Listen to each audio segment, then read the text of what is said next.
Le président fondateur de la Wild Chimpanzee Foundation, Christophe Bosch, a effectué une tournée dans le cadre du suivi des activités du parc national Tumoim-Bafing, mise en œuvre avec l'Office guinéen des parcs et réserves.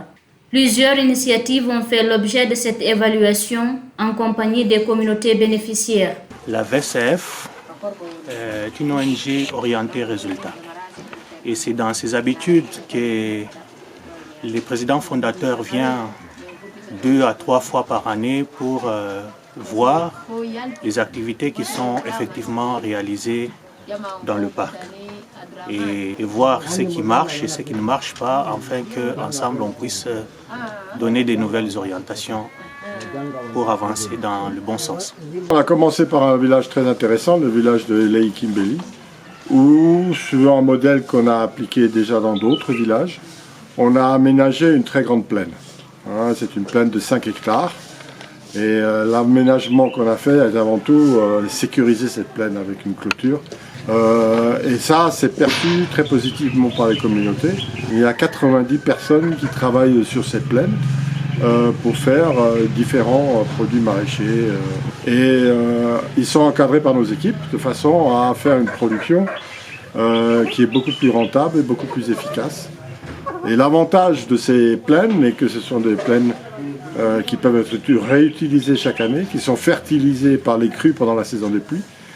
Et donc ça sécurise, ça sédentarise un aspect des cultures de ce village. Dans les autres villages où nous sommes actuellement, Taïbata, les Ifelo et Lafa, nous avons surtout travaillé sur les aspects de chaîne des valeurs, donc la production de miel.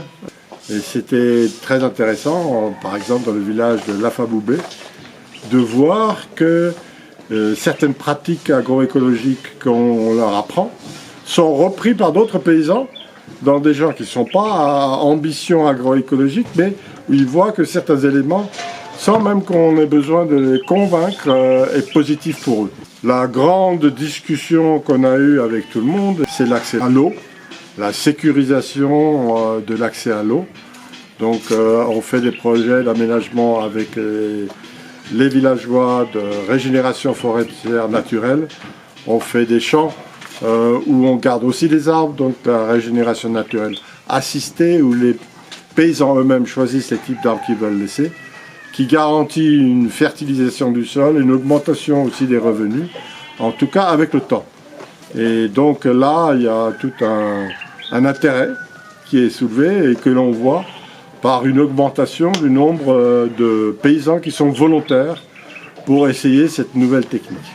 Ces communautés, en majorité les femmes, apprécient les nombreux apports du parc pour l'amélioration de leurs conditions de vie et saluent cette proximité avec ce dernier à travers son premier responsable.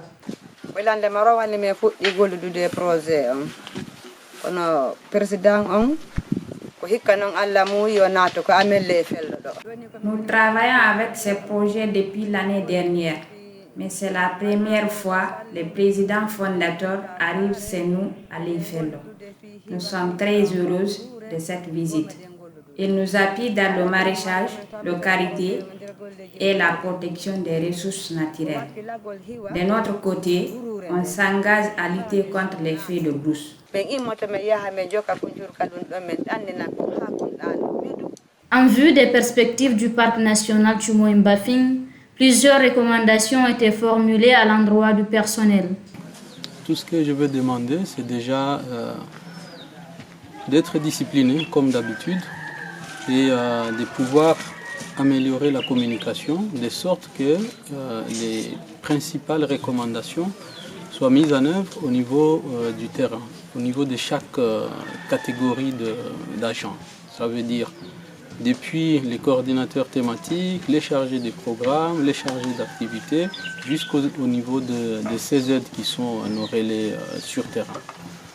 Alors, parmi ces recommandations, tout ce que j'ai retenu, il y a notamment cet encadrement des communautés qui doit se poursuivre. Il y a les sites RNE, renforcer la connectivité qui doit se poursuivre. Et pour cela, ça demande à ce qu'on garde la même discipline comme l'année dernière, et qu'on fasse plus que ce qu'on a réalisé l'année dernière.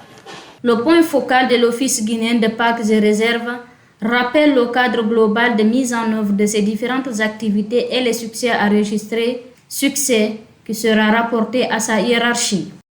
Je suis très heureux au cours de cette mission du niveau d'avancement des activités. Nous avons visité un certain nombre d'activités qui évoluent au sein du parc national de Membafing.